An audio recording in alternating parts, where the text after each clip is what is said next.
Hello everyone, I am Darakhsha. आज हम जानेंगे कि हमें एनसीईआरटी किस तरह रीड करनी है।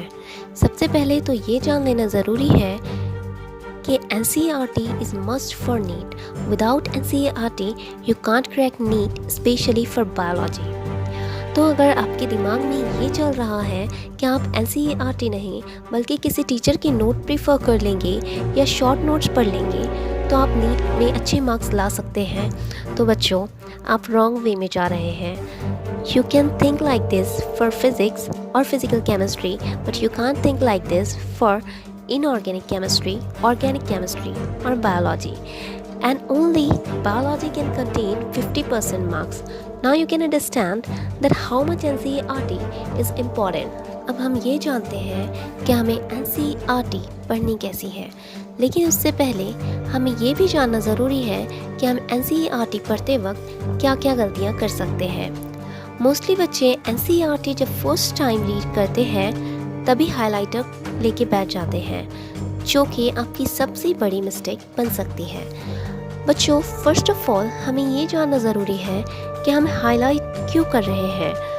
हम चीज़ों को हाईलाइट इसलिए करते हैं ताकि हम नेक्स्ट टाइम रीडिंग में उन्हीं पॉइंट्स को रीड करें और हमारा टाइम बचा पाए। लेकिन जब आप फर्स्ट टाइम एनसीईआरटी पढ़ रहे हो तो आपको बहुत सी चीज़ें, इवन सारी चीज़ें इम्पॉर्टेंट लगने लगती है, क्योंकि उस वक्त आपको पता ही नहीं होता कि क्वेश्चन किस तरह से फ्रेम होता है।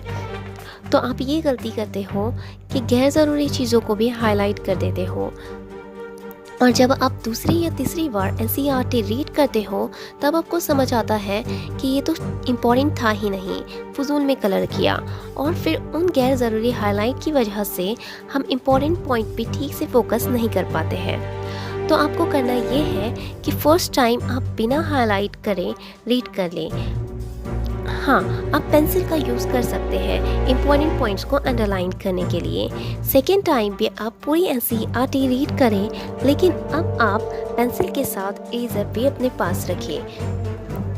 अब आपको जो भी इम्पॉर्टेंट पॉइंट लगे आप उसे पेंसिल से अंडरलाइन कर लें, और जो पॉइंट आपको गैर ज़रूरी लगे लेकिन आपने उसे पहले अंडरलाइन किया हुआ है तो आप उसे इरेज़ कर दें। फिर आप एक और बार रीडिंग लगाएं। इस वक्त आप हाइलाइटर का यूज़ कर सकते हैं, लेकिन हर एक रीडिंग के बाद जब भी आपका चैप्टर फिनिश हो रहा है तो आपको PYQ करना है उस चैप्टर से related.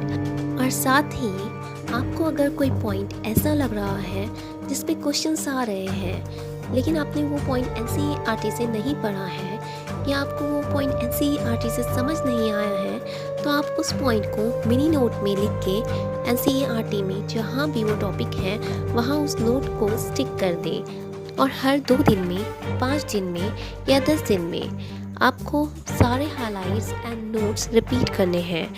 Now physics and for physical chemistry के लिए आप एक बार नॉर्मली एनसीईआरटी रीड कर लें और उस टॉपिक से रिलेटेड वीडियो देख लें, और फिर आपका मेन फोकस रहेगा प्रैक्टिस एंड ओनली प्रैक्टिस। बच्चों, आई होप मैंने जैसे बताया है आपने वो सारे पॉइंट्स नोट डाउन कर लिए होंगे, लेकिन अगर आपने नहीं किया है तो वीडियो को फिर से देखें और सारे पॉइंट्स नोट डाउन कर लें। बच्चों, these points will help you a lot, और आपने वो सब चीज़ें फॉलो किया जो मैंने बताया है तो I am sure no one can beat you. So अगर कोई क्वेश्चन है तो फील फ्री, मैं आपकी हर क्वेरी का रिप्लाई ज़रूर दूंगी। तो मिलते हैं नेक्स्ट वीडियो में, तब तक पढ़ाई करते रहें, और अगर वीडियो पसंद आए तो लाइक भी कर दें।